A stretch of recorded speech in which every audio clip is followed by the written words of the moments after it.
yang tadi kita hadirkan. Oke, yang bisa dibagi apa Pak soal keterangan yang diberikan? Ini kan saksi terakhir sebelum nanti ada charge dari pengacara. Ya, kalau namanya juga saksi menguntungkan ya itu bukan menguntungkan dari terdakwa. Memberikan kesaksian yang beda sama Wajar. semua saksi yang kemarin-kemarin? Ya, itu nggak apa-apa, hak mereka. Oke. Hubungannya dengan terdakwa apa? Keluarga atau apa? Organisasi? Tidak. Dari pondok atau dari luar pondok? Semuanya dari lingkungan pondok. Oh, oke. Saksi dari terdakwa ya Pak? Saksi yang memang dari penyidikan sudah diajukan sebagai saksi menguntungkan, saksi radikal. Oke, mungkin hasilnya sedikit Pak. Iya, pada pokoknya menerangkan tentang apa? Nah, saya tidak bisa masuk ke materinya, tapi pada intinya namanya juga saksi menguntungkan untuk tersangka itu ya itu yang menguntungkan untuk terdakwa.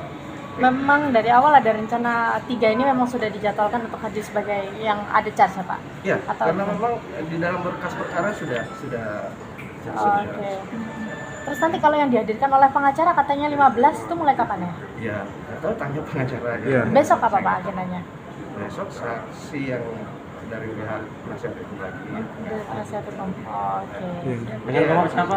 Pak namanya Pak? Bapak namanya, nama lengkapnya Pak? Siapa? Jenengan. Pak Jaya. Pak Jaya. Oh Jaya. Siapa Pak? Ada ahli nggak Pak? Itu saya tidak tahu Kurang tahu nanti. juga. Kurang tahu juga nanti. Itu Tanya kemarin ada ahli juga. PU sudah selesai. Dari mana Pak? Ada 3 ahli. Kita dari ahli kedokteran 2, 1 ahli pidana.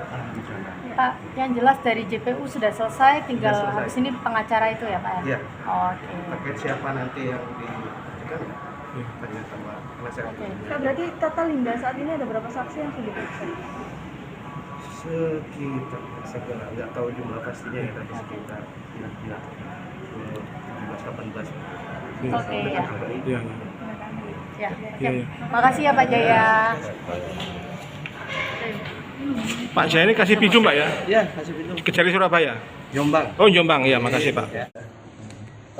Tadi juga kita munculkan alat bukti foto, di mana di sini terlihat korban itu di tanggal ketika dia mengaku dini hari kena asusila, dicabuli, diperkosa atau apa, jam 10 pagi justru dia ikut di dalam proses ini pelayanan di RST. Artinya apa? Tidak mungkin orang yang kemudian habis diperkosa macam-macam kemudian bisa tampil seperti ini kan. Ini sudah ada dan kita tampilkan tadi di sidang, dan juga kami tampilkan ya, Tuhan selalu memberikan jalan yang benar ya. Peristiwanya yang bersangkutan itu ketika proses tempatnya interview itu di sini. Gitu ya, tempatnya di sini, dan ini adalah hari yang sama, yaitu hari ketika paginya dia mengaku diperkosa. Justru di sini dari pagi dia dibina oleh kakak-kakak seniornya bagaimana untuk menjadi relawan kesehatan di sini gitu loh. Nah, bukti ini kita tampilkan tadi, dan saya kira ini menunjukkan bahwa tidak ada nuansa yang bersangkutan habis ya diperlakukan hal yang tidak senonoh ya. Malah di sini dia bersih ketawa, nanti dikasih ini penjelasan serius nih, apa-apa yang harus dilakukan. Soalnya ada ketawa dia. Biasa kan? Ini di hari dimana yang dia sebutkan diperlakukan itu. Ini kan alibi yang sangat kuat dari proses yang hari ini tampil ya. Tanggal 18 Mei. Kan dia 8 Mei peristiwa pertama, 18 Mei peristiwa kedua. Pengakuan saksi korban kan. Nah, dari 2 ini kita untung ada yang mendapatkan foto, karena ada beberapa foto yang lain tapi yang memang langsung berbicara soal waktu dan peristiwa kita dapatkan, dan videonya juga. Videonya kan sama. Jadi dari situ kita melihat akhirnya semakin jelas kasus ini memang sangat dipaksakan. Video ini ditunjukkan didapatkan dari para saksi atau Dari saksi tadi, karena kebetulan saksi yang memang ada di sana, koordinator RSC dan RSTMC di sana yang senior mereka semua, dan mereka kebetulan memang ada sih beberapa foto yang lain, tapi yang terkait dengan korban kita dapatkan 2 ini. Jadi pada saat ini kan hari di mana dia mengaku paginya dini hari diperkosa, malah dia siang harinya jam 10-an itu beraktivitas biasa.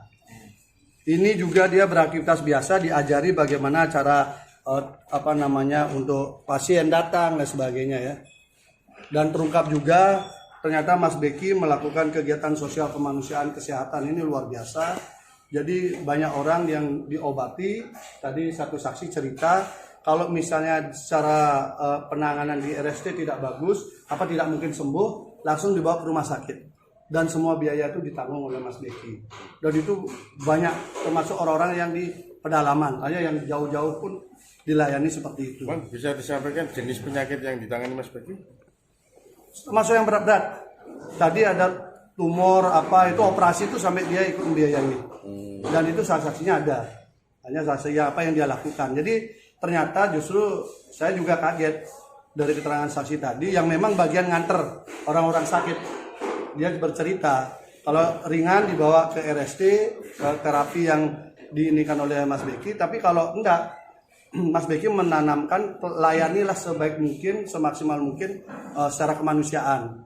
Itulah kemudian orang-orang yang nggak sembuh dibawa ke rumah sakit. Bahkan ada sampai operasi.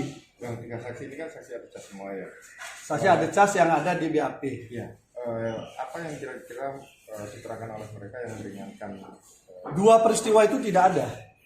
Karena yang satu peristiwa yang kedua, nama yang bersangkutan kan disebutkan bahwa disuruh menyiapkan kopi kan. Dia mengatakan tidak ada. Jam segitu tuh dia pasti sudah tidur. Dan tidak ada perempuan di sana. Yang ada tuh laki-laki dan beberapa santri tukang. Yang artinya menukangi ya, yang tugasnya jadi tukang di sana, dia menginap di sana juga bersama saksi. Jadi peristiwanya nggak ada. Makanya kami tadi berdebat cukup lama menghadirkan satu saksi lagi yang katanya membonceng korban dibawa ke lokasi. Jadi ada saksi penting, dia naik sepeda motor mengantarkan korban. Itu ngotot kita berdebat untuk bisa dihadirkan. Itu mengantar ke mana itu, Bang? Mengantar ketemu Mas Beki, kemudian untuk diperkosa. Nah, jadi ini yang kemudian kita ini kan. Jadi itu tidak dihadirkan, padahal di dakwaan disebutkan. Tadi kan yang menyiapkan kopi disebutkan, sudah dibantah, tidak pernah ada peristiwa itu. Termasuk juga yang pertama. Yang pertama itu tidak pernah ada, dari jam 10 malam itu nggak pernah ada. Yang ada tuh pagi sampai siang, sore pulang. Tapi waktu interview itu siang. Jadi kalau interview siang ini sama semua. Baik saksi yang kubu sana juga bilang siang, kalau ketika dirinya ditanya. Jadi tidak ada dimulai dari jam 10 malam. Semua dimulai dari pagi, kemudian sampai sore, hanya waktu interview itu siang hari. Dan sama 10 menit, 15 menit, 5 menit, sama waktunya. Semua rata-rata durasinya menyebutkan itu 5, 10 dan 15, hanya tidak lama. Dan banyak orang. Jadi bukan satu. Banyak orang, artinya berdekatan jarak 1-2 meter, 1,5 meter itu orangnya ada. Dan itu bukan interview yang kayak mendalam, enggak. Hanya karena Mas Beki nggak hafal orang-orangnya. Ada 1.500-an santri. Jadi dia ingin tahu siapa namanya, siap nggak, jadi aja sebentar aja. Itu saksi sudah mengungkapkan saksi fakta ya, bukan saksi katanya. Jadi saksi yang ada di TKP, saksi yang mengatur TKP itu dan yang ikut termasuk membentuk kelompok apa itu dia yang ada. Hanya tadi kami merasa senang, mudah-mudahan saksi ini bisa dibukakan pintu keadilan, dibaca dengan jernih oleh hakim nanti.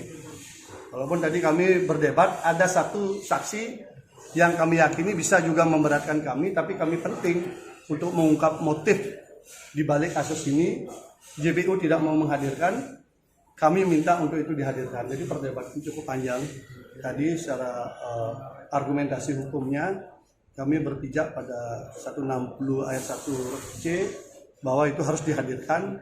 Tapi majelis hakim berdebat dengan JPU tidak mau menghadirkan, akhirnya mungkin besok perdebatan dilanjutkan lagi.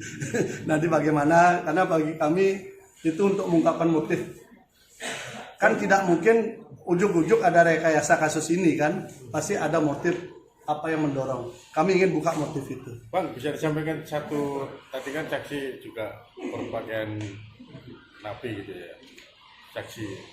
Oh iya, Terakhir itu jelasin, Bang. saksi yang kena kasus apa oleh polisi diproses karena waktu menjemput penangkapan Mas Beki itu. Berarti saksi-saksi ini siapanya Mas Bek? Santri di sana, santri dan satu yang ngurus RSTMC juga, satu yang apa pendidikan. Agenda selanjutnya berarti Besok sidang saksi dari kami juga. 15 itu ya. Ya kami cicil. Berapa besok Bang? Belum tahu kita. Belum tahu koordinasikan. Apa mereka nanti Karena prediksi kami kan Jumat ini masih saksi yang dari mereka yang hadirkan. ternyata sudah enggak ya Pak? Mereka nggak mau hadirkan lagi. Ya lucu juga. Coba aja baca di dakwaan kedua, peristiwa yang kedua. Ada nama tidak mau dihadirkan. Itu saya kira yang agak. Selain yang mengantarkan kopi yang dibantah apa lagi? Peristiwanya nggak ada. Peristiwanya nggak ada. Peristiwanya memang nggak ada. Jam segitu nggak ada. Makanya ini tinggal satu lagi yang gonceng. Kalau yang membonceng tidak ada, tapi kemudian korban mengaku dia ke sana, berarti kan halusinasi kan? Kan yang membonceng nggak ngaku, yang terima di situ nggak ngaku, nggak ada itu. Bang, bisa diceritakan sedikit nggak terkait suasana di dalam pondok itu antara santri cewek sama cowok itu? Jadi seringkali tumpang tindih memahami bahwa ada dua lokasi, di Ploso sama di Puri Pelandaan, gitu loh. Kadang-kadang yang bertanya, makanya kami sempat nawarkan PS aja lah biar tahu pastinya, gitu loh. Kadang-kadang bercerita Ploso, dipemahamkan di Puri Pelandaan. Jadi ada dua lokasi. Terpisah itu berarti? Bang? Terpisah. Khusus cewek sama Oh, ini ya terpisah. Oh, asramanya juga terpisah. Dan asramanya juga ada aturan. Jam 10 malam sudah tidak boleh keluar.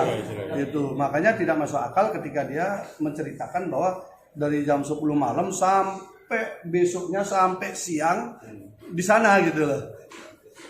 Itu yang nggak masuk akalnya. Tapi ya sudahlah, nggak apa-apa, nanti kan dibuktikan. Kami hanya berharap fakta sidang lah yang dipakai untuk mengadili. Jangan sampai menghakimi karena tekanan dari luar itu. Yang napi tadi menerangkan apa Bang? Maaf. Yang napi tadi. Karena dia nganter-nganter orang sakit. Oh gitu. Jadi dia sering nganter orang sakit, ngurusi orang sakit. Kalau ringan dia bantu gitu ya. Tapi kalau berat nanti dia nyetirin sampai dia ke pelosok-pelosok. Jadi kalau misalnya ada di pelosok tuh orang sakit, dia naik mobil menjemput dan membawa ke sana dan gratis semua. Jadi Mas Beki menggratiskan semua orang yang berobat ke tempat dia, dan kalau tidak sembuh dibawa ke rumah sakit. Itu pengakuan yang sama. Berarti selama ini Mas Beki itu istilahnya Iya, sangat sosial. Iya tuh ya, apa alternatif ya, pengobatan alternatif. Beliau suka terapi, tetapi kalau dia tidak sembuh dibawa ke rumah sakit, langsung diantar dengan mobilnya beliau. Nah ini yang nganter, ya beliau yang saksi tadi itu yang nganter dia. Nah, makanya dia bisa bercerita detail siapa yang sakit apa saja. Ternyata sampai sakit berat juga, termasuk yang melahirkan juga dibantu. Jenazah yang meninggal itu diurus juga sama dia bagian urus. Makanya saya tahu, oh ternyata Mas Beki itu suka membantu orang sosial seperti itu. Dari itu, karena Mas Beki kan nggak pernah cerita sama kita. Baru tadi kita tahu dari saksi. Yang menjadi hakim hari ini siapa Pak? Ya, Ya, kalau boleh tahu yang menjadi hakim hari ini. maksudnya? Yang menjadi hakim yang Masih sama yang sebelumnya. Tidak ada perubahan. Ada rencana menghadirkan ahli nggak? Ya kita nanti ada. Kan belakangan nanti. Ya saksi ahli pidana, kita coba ahli visum. Dan mungkin apa ya, psikologi ya. Ya mungkin karena saya pikir JPU menghadirkan psikolog. Karena di BAP kan ada. Ternyata nggak dihadirkan. Bagi kami kayaknya psikolog penting. Karena menceritakan sesuatu yang tidak ada, seakan ada, ini kan bagian daripada urusan psikolog dulu. Jangan seakan kita ada di mana gitu kan. Ternyata nggak ada. Berarti Senin itu gantian saksi dari Besok udah. Besok udah ya? besok berarti. Besok Jumat dan Senin. Oh ya. Besok berapa orang? Ya kita coba atur bentar. Oh. Terima Jam berapa besok Bang? setengah 9. Setengah 9. Setengah 9 istirahat, sholat Jumat lanjut lagi. Oh, terima kasih Bang ya. Terima kasih.